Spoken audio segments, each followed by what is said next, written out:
Hey guys, how's it going? I was probably just screaming into the mic. Alright, I am bad at commentaries. Anyway, I am the Lord of Lordran. Not Gwen, unfortunately. I'm gonna be showing off my Dark Souls 2 Majula map today that I created on Far Cry 4, so I hope you guys enjoy.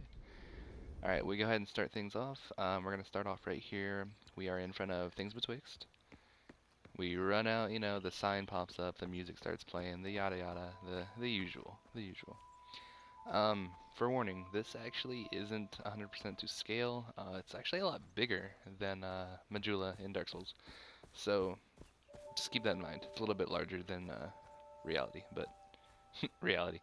Anyway, this way right here is the way to Shaded Woods. So we have that blocked off just because, there's only a certain map size I can work with. So that's what we just built Majula. That's what we're focusing on here. We have the tree right here that hosts the dead body and an item on it, which on this game I cannot pick up because it is ammunition, but I don't have any weapons, so we'll get to that later though. You actually can pick up weapons, and this way we will, that's just the standard route, but we're going to take the side route, which I actually built in. And we're also going to explain this part right over here. Apologies if I sound like a prepubescent 12-year-old. Kind of losing my voice right now. Just that time of the month, not time of the year. Not very not very well in my throat, but we're not gonna talk about that anymore. Anyway, over here we have this is actually a gameplay mechanic on Far Cry 4. If you create an outpost match, which mine is an outpost, you also have to have one enemy and an alarm system, which is what the that tall pole is. It's the alarm system. I just put them way out there, so whenever you're done exploring, you can just pick up a certain item and shoot him across, shoot him across the ocean, and then he's done for. And you can exit the game and you can raid it or whatever. So he's just way out there. He's just chilling. He's got a piece of plywood in front of his face, so he can't get you. Enough about him, though. We're gonna go ahead and drop down. And right here we have the dead body, which would usually host I think it's a Morning Star on Dark Souls. I didn't mean to do that. We have a pager and 1,200 karate dollars. Okay, anyway, he has a bow. So you get the bow, you can just, walk around the side like you usually do on Dark Souls. There are no binoculars on here because there's actually no binoculars in-game. So, I just didn't put that in there. Keep going. Instead of dropping down, you would usually drop down from right here and you would be right beside the bonfire and the way to forest. But the only problem with that is this map is really hard to terraform. Anyone who's created a Far Cry 4 map knows it's just a hassle. So instead, you just walk right up. It is what it is. It does the same job. It's whatever.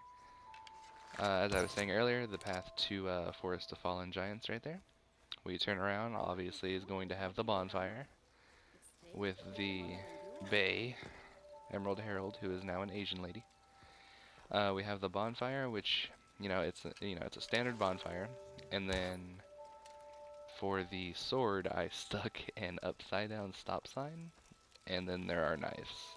Butter knives, to be exact, shoved through as a handle. So it is a makeshift sword, because they don't have swords in this game. No swords at all. Even though it's just a really big knife, they could totally have swords. Anyway, that is actually a table with an item on it. We ignore that until the end of the game. Um, it's kind of just for him. You'll see later. Anyway, this is where the Emerald Herald just walks and chills by. She just stares off in the distance. All that random shit. We run up here. This is where the not to scale part shows. It's really big. Here we have Rosabeth of Melfia, the pyromancy lady that you save. She's now a elderly Asian lady, so a lot of people are Asian on this game. All people are Asian in this game, basically. Anyway, so she's just chilling right there. You can walk up here. There's the Majula statue. I don't think I showed that earlier. You can actually see it from way back there. So it's kind of just like in-game, which is pretty neat. And of course, with that comes Crestfallen Saldren. He just told me to have a good day. It's kind of unlike him, but hey.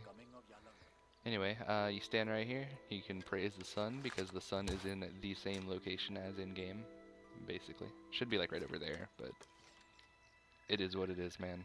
It is what it is. Head on this way to the blacksmith and a few other friends. And right here we have Cloan, the stone trader. Namaste.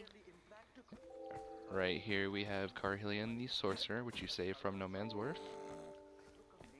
And of course, we have the blacksmith, who is locked out of his hut, which just like in Dark Souls 2, he can easily climb over a ledge and get into his hut. But he doesn't, because he's fat and lazy.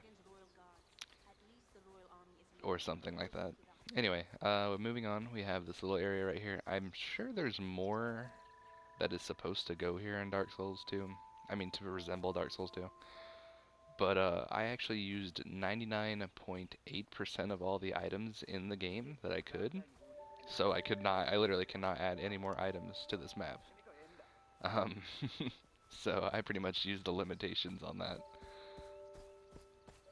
Heading over this way is a new player's worst nightmare. Covenant of Champions, of course. I mean, it's just makeshift. Again, it is what it is. That's what most of this map is. It's just all makeshift. But it does the job, so. Heading over, running past the not to scale area that is gigantic. And we find ourselves at the Hyde's Tower entrance. You know, you would go down the stairs right here. It'd be the rotunda where that one lying bitch, whatever, she'd be chilling there after you kill Dragon Rider and talk to her. Run over here. Of course, we have Shalakwar's hut with the little item right here, which happens to be a grenade on this game. Just because of the fact that, you know, it resembles a life gem, basically. Alright, we move out, and of course we're going to say hi to Shalakwar. Hello, Shalakwar. Hello. Shalakwar is kind of mean on this game, so we're just going to ignore that. Of course we have the 3 pigs, which I had to commentate over quickly because they're already sprinting away and I suck at... Damn. I'm fucking good. Anyway, moving on, we have the Majula Mansion. And the well next to the Majula Mansion, which is actually built out of 2 upside-down flagpoles and 2 pieces of plywood right there. The well itself actually does come with the preset items, but the rest of it didn't, so I had to build it. So, and if you look inside, without falling inside, we have water. I thought that was a neat touch, but that's just me. You walk over here, we have the way to the Rotten, which, again, it only goes so far because of limitations. The reason for this is actually the water level is right below this, and it had to be that level because of the fact that the ocean, you know, we have to have the ocean out there. So because of that, if we went any further down, we would actually just be hitting water, and it's kind of counterintuitive to jump into water and just chill there, so I just built it that far down, but you know, it resembles the Majula pit.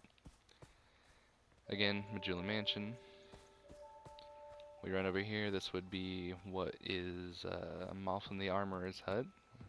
So he's not actually here. He's on vacation while I borrow his Seldora robes. So yeah. And finally, we'll finish up by visiting one more person before actually finishing up, and that is Melentia, the old hag. She's chilling here with her life gems and sleeping the day away, complaining about not having enough, you know, buyers or whatever, customers, her usual thing. And that is about it. To finish it up, you would walk over here. As I stated earlier, we would come back to this. You walk over here, you grab the sniper rifle, which is definitely in Dark Souls. That has been confirmed. It's just very secretive, of course.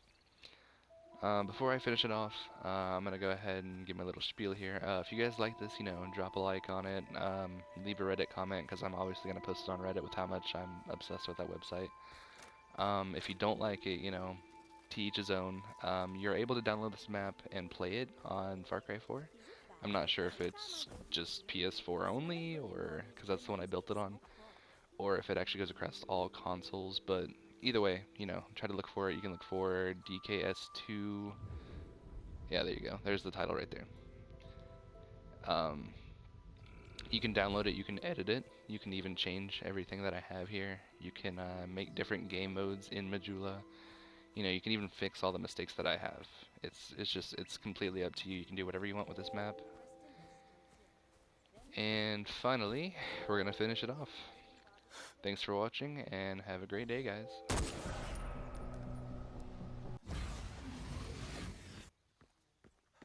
Good day. Bapri Bap.